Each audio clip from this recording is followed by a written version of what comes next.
Their backs are against the wall. Ostojiy has picked Shakur's Plateau, a map that's generally been safe for ZvZ in terms of expansions. But as a result, there's lots of metagame mines, or a lot of metagame mind games. Oh my god, I can't even think. But meta mind games. Meta mind games. Let's do that. That's like a tongue twister, Andre. Meta mind games. Meta mind games. I completely agree. Let's go ahead and introduce the players. Bottom right hand position, we have the eOnZerG, Gosu Ostojiy from team. It's Gosu. Top left hand position, in one of the most frustrating colors. Yeah, seriously, playing purple as a Zerg is just like, man, I can't, like, because you just sometimes miss like that one Zergling that's running across the scout, and you're like, you can't tell because your creep's purple and their creep's purple. But it is Scarlett, of course. It is Scarlett. She's the one that is spawning up here. Do you know who else likes to be purple Zerg? Chef. Chef. I know, Chef likes to do it as well. And I was talking to him. And you know what's so funny? Oh, actually, yeah, what we were talking about. We're probably talking about the same story. That we're in these the car guys together. Are trolls? Yeah. Scarlett is a troll as well. I heard Scarlett's like a huge troll online. It's really funny. But what were you talking about, Chef? Well, I was in the car with him just talking. I was like, Chef, you have to find a new color, bro. It is the most annoying thing in the world. And he goes, that's why I picked it. He's like, for all those people, although he didn't say people, he's too much of a mana bearer, but for all those people that don't use the Alt-F, which actually changes your color from whatever color it is to green, your opponent to red. Yeah, green-red. You know, purple on purple is really difficult to see, and he takes advantage of that. I know, right? It's just so BM. Chef is like, not my color, not my problem. That's what's so funny about him. So.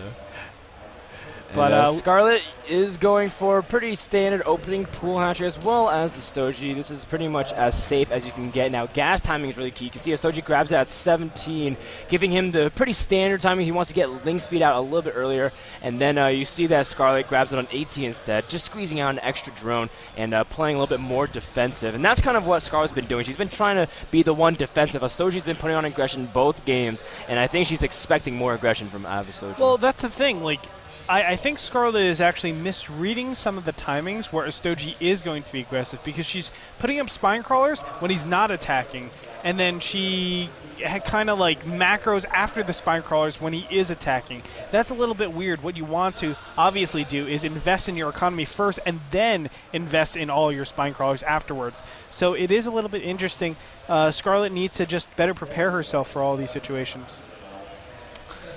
You can see that Shakur's Plateau is a map where attacking up the ramp is just incredibly difficult, just almost impossible. If you get 3 spines up and you have queens really blocking it, there's almost no way to really bust that ramp, especially for mid-game roaches. And as a result, infestors become really empowered on this map. But then, as soon as you leave that natural open, all of a sudden, everything changes. There's lots of open spaces, places you can flank from 4 or 5 different directions.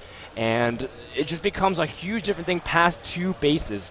Of course, it took a while for the metagame to eventually shift that expanding can be safe. But you can see that, again, Ostojiy placing down a pretty early building nest compared to Scarlett, getting it out a little bit earlier. And that's pretty much just been aligning with the gas timings. Yeah, it's important to note, I mean, you said it perfectly. But another thing to note is that once you get out into the middle of the field, the aggressor has the advantage, I feel. It's very rare that, you know, you can accurately defend against everything because think about it. If I move all my units over here, all of a sudden your units from over here are going to clump up in this position. I can fungal growth you. If I move to the other side, then all your units are going to be doing the same thing. It's very hard to position your units perfectly and not be susceptible to fungal growth clumps. So I'm interested, I mean, who's the one that's going to take the aggressive advantage in this game? Yeah, and you can see that that Scarlett is putting up that spine call at a much better timing. Ostojiy does have those slow Zerglings coming out. Speed's about to finish. 4 Banelings to 6 Banelings there from Ostojiy, just morphing a few more just at the bottom of the ramp. Ostojiy pokes up, sees the timing of that spine crawler, sees that it's about finished as well. Oh no, Ostojiy is going to lose so many Zerglings here to a couple of Banelings, really messing up his play. And from there, I mean, I don't think this is very ill-fated. I don't think he can actually do this because everything's in perfect position. Going to trade a couple of Banelings but I don't think this is right. I mean, he just has Zerglings against Queens, Spine Crawlers, and Zergling Baneling. This is not going to work out. Ostojiy probably needs to stop this, but he's continuing on with this, giving Scarlett an even bigger advantage, because from here, I think she can actually drone up. Unfortunately, she's going for Zerglings and Banelings here, but this is a perfect time to say, okay, I'm good. I can defend this perfectly. Let me go ahead and drone up. I'm okay. You can see that Ostojiy is, ooh, wow, Ostojiy trying to get these two Banes to detonate onto the rest of the Banelings, but yeah, it's not going to work out over here. You can see that Ostojiy is backing off right now, getting a higher drone count. And again, Scarlett rushing for that lair significantly faster than her opponent because she's been able to get these gases a lot earlier. Yes. And you can see that Ostojiy now also trying to catch up in terms of getting out just the amount of drones. You can see Scarlett's been able to sit back and drone, and now Ostojiy's finally pulling into his opponent. Scarlett should feel pretty comfortable in this position. She's still getting a lot of Spine Crawlers. Now, something to note, Frodan, that we haven't seen the first two games, getting this many Spine Crawlers is normally indicative of mutas, but she showed something very different you know, the first two games. Now, it is Shakur's Plateau. In Tal'Darim Altar and in Antigua Shepherd, it's a little bit easier to take your third base, as we were talking about, just because of the openness. So she might actually be forced, or she might be more inclined to go for Spire Tech rather than to go for the regular Infestor Tech that we've been seeing so many times. And there it is. Spire drops immediately. You can see this Spire, again, mutas is actually not bad in terms of being able to poke in and out, because the way the base layouts is that you can kind of poke and really make sure to avoid a lot of damage. There's lots of dead airspace in the bottom right corner as well from Ostojiy's base, so the choice of mutas is not poor at all. The question is, how many mutas will Scarlett really commit to? A lot of Zerg sometimes use mutas. Ooh, nice little space trade there for Scarlett, changing just a couple of Zerglings. But the question is, Andre, how many mutas will be made? Because if only a few mutas, then Ostojiy might overreact. But if you make a lot of mutas, it can snowball way out of control. Correct. Ostojiy, I think, you know, it's a really tough place for him to be, because I don't even think he has the material that allows him to know that this is going to be some sort of muta play. He's going to retreat from here. Very nicely done by Ostojiy, in my opinion, and he's just going to let his Banelings do the work. You can see the Zerglings just scattering backwards. Scarlett going to take a third base. I love this because she's anticipating the mass amount of mutas coming out here. And with that, she instantly claims map control. Ostojiy still in the dark about that Spire Tech. Doesn't even have a relative timing to know when that Spire Tech, or if a layer is even up. And he's just going to push out here. This push is actually meant to quote-unquote defend against mutas, I would say, because you're counting on your opponent to overreact to this and actually make a ton of units, but that's obviously not going to happen. I think that was even not the best fake, since 5 Spine Crawlers are already up and he already forced that many Spine Crawlers. So right now, Ostojiy, I think he's just super far behind, and Scarlett is going to do a lot of damage with these mutas. Third base for Scarlett, but that's kind of what you do with mutas. You get map control, you expand a lot faster than your opponent. The only thing is, again, you use a lot of gas investment. Currently 10 mutas on the way and 2 more. Sometimes Zergs make like 6 to 8. We saw Sen do that a lot in NASL. Makes like 6 to 8, then switch out to something else, and then just like have a huge Roach army and Infestor army waiting for their inevitable push. Because the big thing is that, yeah, mutas are great at harassing. They can really pick off things, but they don't have a lot of huge fight integrity. Like, they can't actually confront that much. And so Ostojiy is just pretty much trying to play really strong defense, has a lot of queens out, trying to bait them into the spores, and followed up by a huge aggression, though, from Scarlett. And he's looking to just take out those queens. A very nice job done by Ostojiy, actually, just making sure that those queens just don't get tanked out. And just like that, Scarlett has to retreat. But look at that. Normally, Muta, Zerg, and Baneling, you do not have the economic advantage. You do not have, or no, you do have the economic advantage, but you do not have the supply advantage. 116 to 90. Ostojiy is so far behind.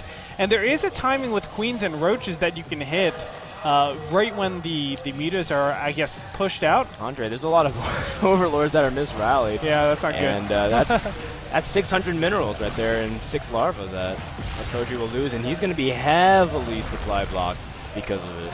Yeah, and now Scarlett is taking a 4th base, just adding insult to injury. She's just so far ahead in this game. Ostojiy, he needs a miracle at this point. He needs to fungal down all of those mutas if you want to get back into this. And then probably, I wanted to say push before Infestors are out, but I don't even think that's possible. I don't think he can actually get his queens all the way over across the map in time, so those Infestors don't do nearly as much damage. Well, you can see that Ostojiy does have a significant amount of queens pushing out here, but Ostojiy doesn't have like a huge amount of ground army. He's got 12 roaches, and that's not intimidating whatsoever, especially since Scarlett has a huge amount of production. She's got 3 bases, now moving on to her 4th base, and even spreading creep amongst her bases so she can be anywhere at any time. Oh, so you're trying to go for that 3rd base, but Scarlett will try to force a cancel, might even just try to have the mutas dive and do some damage, but no, sees the Infestors and Queens as well, and one fungal could change the entire outcome of the battle. Yes, it can. And he needs to, oh, there it is, the big fungal on top of the mutas. He can get chain fungals going down. The banelings need to be fungled as well. I don't know if they are going to be picked off, but very nicely done. Infested Terran going to pop out here. No more fungals to actually keep those mutas in place. That'll be very difficult actually catching up. The Infested Terrans are not able to join the battle. Yeah. And look at that, Ostojiy will lose out this fight. Those mutas are very, very badly injured. He has to be careful. In the meantime, a couple of Zerglings went into the natural, and we're able to do a lot of, into the natural and the main. Damn you, purple on creep.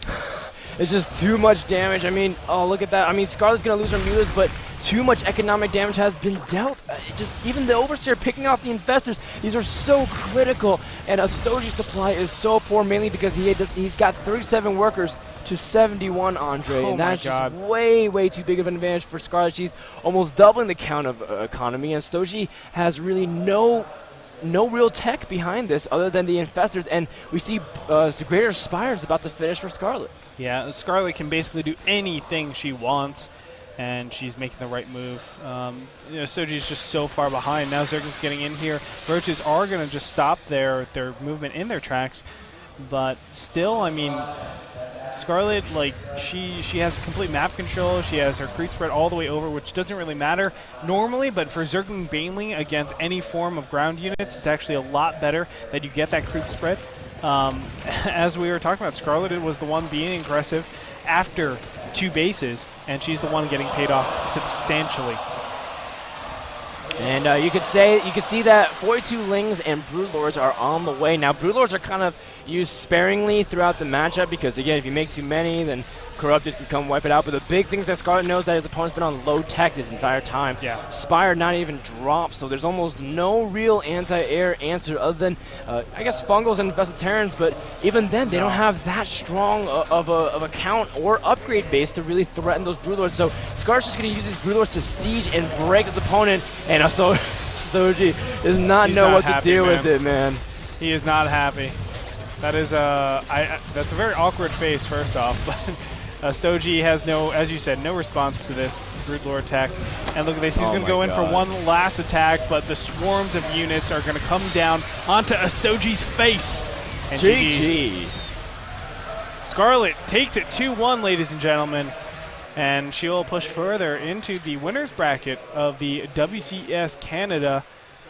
Really impressive, in my opinion. Really, really impressive play by her. And she's yet again proving why she is the top North American and top Canadian, taking a Huck 2-0 and now Ostojiy 2-1. Yeah, and now Scarlett moves on to round 4. So that was the round of 8 actually, and now this goes to the top 4, I believe. Yes, 16. And then that was round of 8, and now to the round of 4. So that was a really great job by Scarlett to be able to move on. ZvZ is not an easy matchup. Ostojiy says that ZvZ is one of his best matchups. So it was well done, and I think she deserved the win. Definitely. And I think we're just going to take a short break right now, and we're going to be back with another matchup where we'll find out what happens next. Yeah. So stay tuned for more action from WCS, guys. This is Frodan and Creator signing out.